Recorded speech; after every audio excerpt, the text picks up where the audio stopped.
Hello and welcome. I'm your host Zumeira, whether you like it or not, and in today's episode we'll be discussing old school horror versus modern horror. Having said that, buckle your seatbelts, grab your garlic, and get comfy because this is the House of Horror.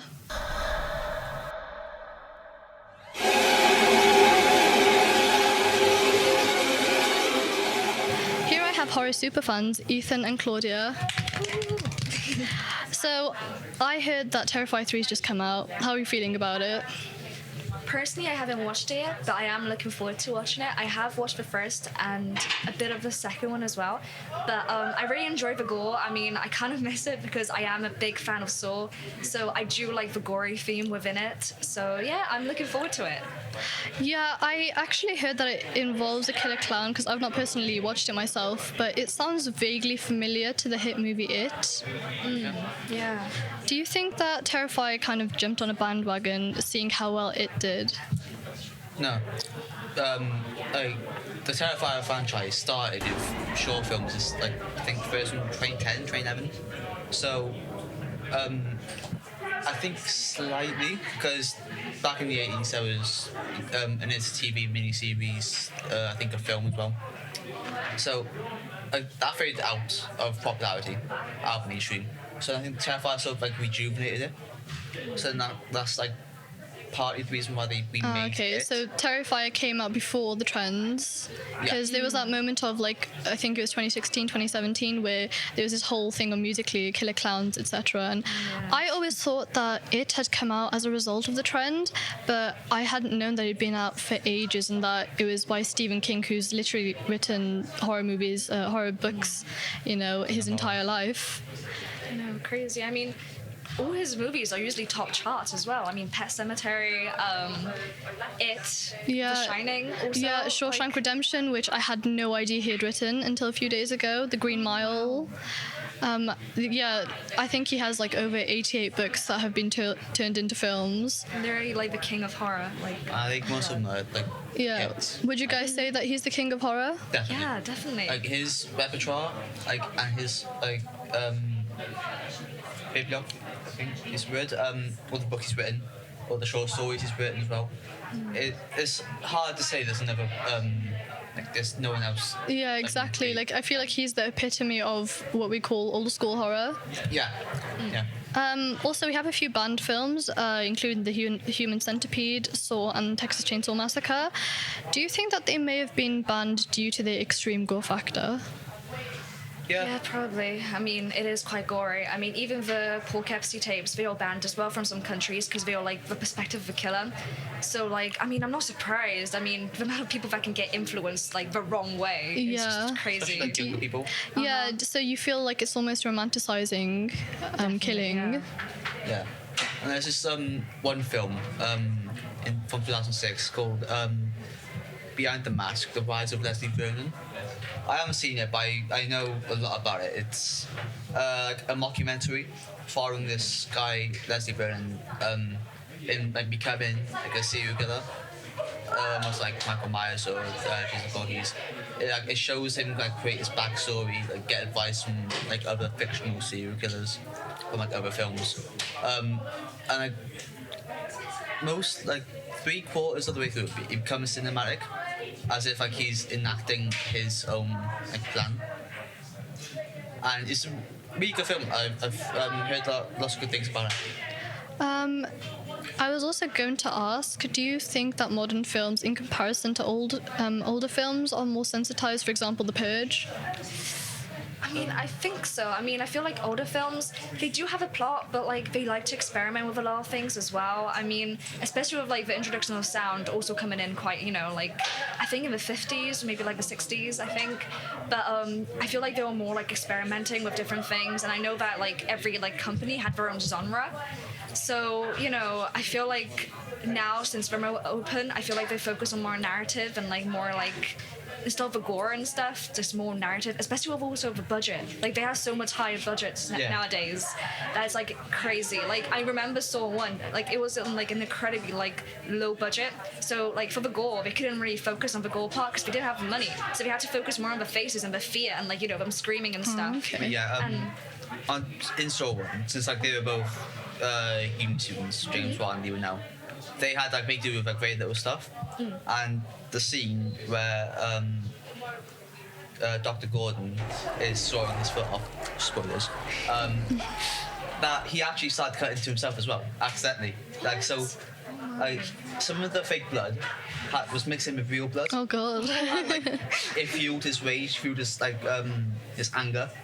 It's almost like in Django Unchained, where Leonardo DiCaprio, like, smashes the glass, cuts his hand, he keeps in character. Those types of performances, especially in horror, like they're the best. I know. I feel like also that one with the bear trap on her head. Like it was a real bear trap. Yeah. Bear trap. And it was like crazy. That one. And it had like only like a what's it called? Like an icicle stick in between of like of her actually setting it off. And it was just crazy because the real fear in her eyes was actually the fear of her actually accidentally turning it on and being like on the verge of death. Yeah. I know. It's crazy. I've not watched Saw because I just cannot stand gore, but do you guys feel like the higher the gore factor, like the less developed the plot is? Because I know not a lot of people enjoy Terrifier and said it was just gore, no actual storyline. I mean, it depends on the filmmaker, because if you want to have a lot of gore in film, you've got to maintain story. You can't just have a gore-centric film. And some filmmakers and screenwriters, they like forget to like include the plot within their like screenplay. So like they try and focus on getting as much gore as possible, trying to get a reaction at people. But like in trying to do so, they leave out the most important part of storytelling, and that's the story. Personally, I feel like this is quite off topic, but Quiet Place Day One, I feel like a bit spoilers, but basically, I feel like the narrative did not match, because I thought Day One you would see like, you know, the beginning of things, like the creatures and like where they actually came from and everything. But instead we were focused on the characters most of the time, on the chemistry and stuff, of, you know, what we were expecting. Because we already had so many characters and like, you know, the families and everything. So we were expecting more of like, you know, where it all happened, like where it all started, instead of just like following another narrative. So it was kind of like a high expectation, but you ended up a little disappointed. Yeah, I was also going to ask, I feel like Purge is a great psychological thriller in the sense that it kind of paints society as like a potential future dystopian. But I feel like there is some sort of gore, but it has a very like developed storyline in the sense that it kind of serves its purpose as a psychological thriller. You know, you still fear it after it's gone. Yeah, it has a great sense of world building. Like it shows us, like if a government just like changes the worse, it shows how bad things can get. Like a day in the year where anything is legal, like even crimes as heinous as murder, it's despicable. And the fact that it's allowed by a government within that universe, it just goes to show how bad things can get. Yeah, it kind of does link a little bit into reality and like everyday problems. I was also going to say, found footage is also such an amazing way to see all kind of fantasy and reality, because it's kind of filmed in the sense that it's actually happening, and it really does engage the audience in the sense that when I watched Blair Witch, they kept talking to us, the audience, and it felt like I was actually there as well. It felt like I was experiencing what they were experiencing. And do you feel that there's a sense of marketing on films based on true events, in the sense of like Conjuring, Chainsaw, Annabelle, and an overall boost in ratings? I think definitely. I mean, I feel like they definitely take the real life situations and also kind of like fictionize it. Like they kind of like they take the plot, but like they turn it into their own type of thing as well. Yeah, but like dramatize as well. Basically, yeah. And like I feel like definitely like, I don't think they do enough to like, you know, put like empathy and sympathy for the people who actually survived it. I know the Devil on Trial came out on Netflix, and it was basically talking about Ed and Lorraine Warren and like how was it real, was it fake, and like I definitely think that like they should have shown more perspective to it instead of just like romanticizing like the paranormal activity and everything. Yeah. So, you know, because like it was so interesting, the documentary. I mean, it showed like one of the family members actually just saying it's so completely is this fake. something you want to kind of Google and find out more about? Basically, Something that really draws you in because of the fact that you're thinking, is it real, is it not real? Yeah. And I know that like Leatherface was actually inspired by an actual man, Ed Guy, and I think he was a graveyard robber, and he used to keep his mum literally in pristine condition in his living room. Oh my, jeez. Yeah, That's the I think, thing. yeah, he actually wore real human flesh as well, which inspired the iconic, I don't want to say iconic, but iconic Leatherface mask. And the fact that you have like a scene where you see furniture made from actual human skin. It's scary because if that was based on like if Leatherface was based on true events, like it's the potential of like the like flesh furniture could also have been, but like with the based on true events, I think that's like the main thing they try to build around. Like if there's a story based on true events, like they heavily market that Yeah. because it tries to spark like, our intrigue, our curiosity. Yeah, absolutely. And like after you watch a film, you try and like research what like the actually happened.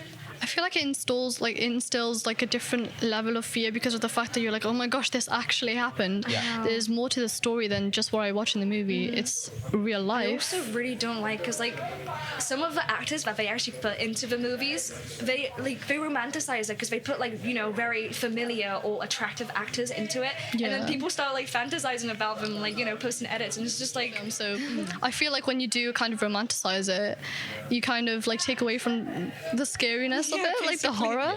I feel like it is good that you kind of focus more on, like, I remember Billie Eilish saying, I don't want to look good in my videos. I want them to focus on the music because that's what I'm here for.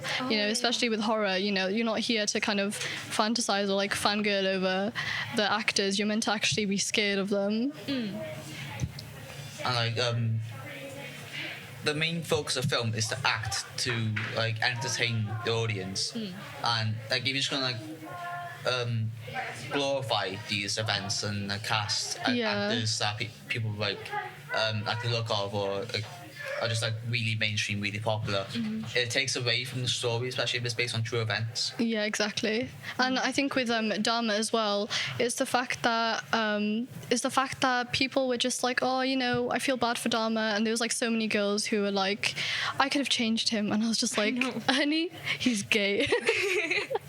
But they just try to romanticize the person. I'm just thinking, yeah, I feel like that's also where perspective comes in, and where you kind of see it from the villain's point of view, and you kind of think, oh no, I feel sorry because I know his backstory, and it kind of normalizes it a little bit, which is kind of worrying. Yeah, and like with Dharma, it all depends on the take of Dharma, because like there's been several iterations of like covering Dharma's the TV series on Netflix. There was My Friend Dharma. There was one in the 2000s and one in the 90s, 98 I think, starring Jeremy Renner.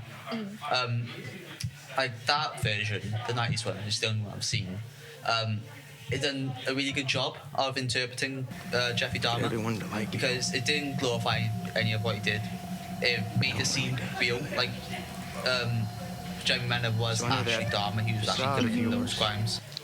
Do you know what I really did feel bad for? It's the woman who was just like, I hate you, Dharma, in court, and everyone was just like, why'd she react like that? But they don't realize this actually happened to someone's family member. If I do round back to Blair Witch, I just want to ask, do you guys feel like this found footage kind of revolutionized the way that perspective was used in horror? Yeah.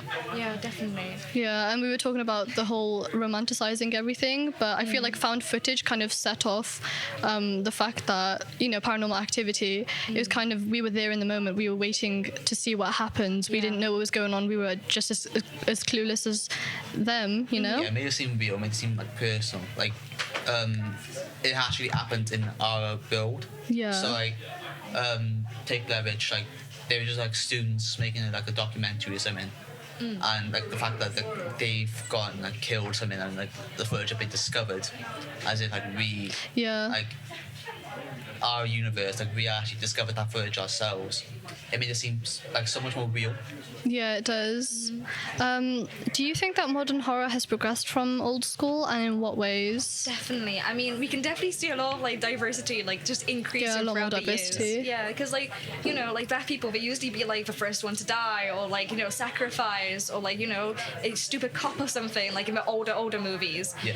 And nowadays, they have like Us and like Get Out, and and you can just see the development in the movies. And Like, I remember watching Get Out. It was like a really clever way to integrate racism and you know, like actual horror that they have to face into a horror film itself. And the questions they were asking, like, does it work better and stuff, I was just like, who would ask that? But those are actually the things that they'd probably have to face in real life.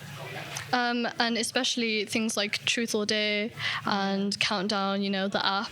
also, Yeah. like, even gender. I mean, like, women, they were used to be, like, just sexualized and, like, Yeah, you know, they were the props. weak ones, you know, And the they were like first sort of die. like idiots now. Yeah, and Basically, like, and I gotta run away. Yeah, we have like Jennifer's Body, Carrie, Annabelle. They're like empowering, you know, women. Yeah, like, empowering but not women. in a We finally got positive way. female serial killers. Yeah, basically.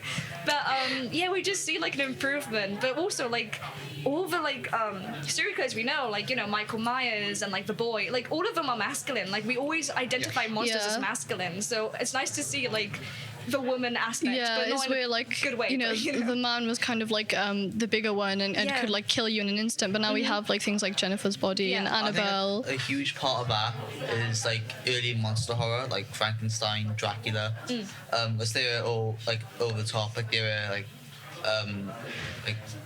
I guess like burly men, like especially like with Frankenstein, Yeah. and like they made like the women like hopeless romantics, like throw themselves over like Dracula and Frankenstein. Yeah, and also the fact that like Countdown is also an app on my phone. You know, not on my phone, but I actually was worried that, oh my gosh, is this an actual app? Am I gonna know how I die? And my sister, she was terrified, and I was just like, it's okay. I was an idiot, and I googled if it was a real app, and it wasn't. And literally a few days later, I got an ad saying, "Do you want to know when you die?" And I was just like, God forbid, it's actually real now. And it was the exact same logo, the exact same layout and stuff, and that actually freaked me out. The fact that it's an actual app now, and I feel like that really does appeal to our younger audiences in horror. And Truth or Dare, which I played in school, now they've made like a whole horror movie out of it. You know. Yeah. Right, that's all we've got for today. But stick around if you're a horror super fan like us, because we've got more in store for you. Thank you to our guests, Ethan and Claudia. I've been Zumeira. Stay safe. I'm not joking. This is not a test. This is your emergency broadcast system announcing the commencement of the annual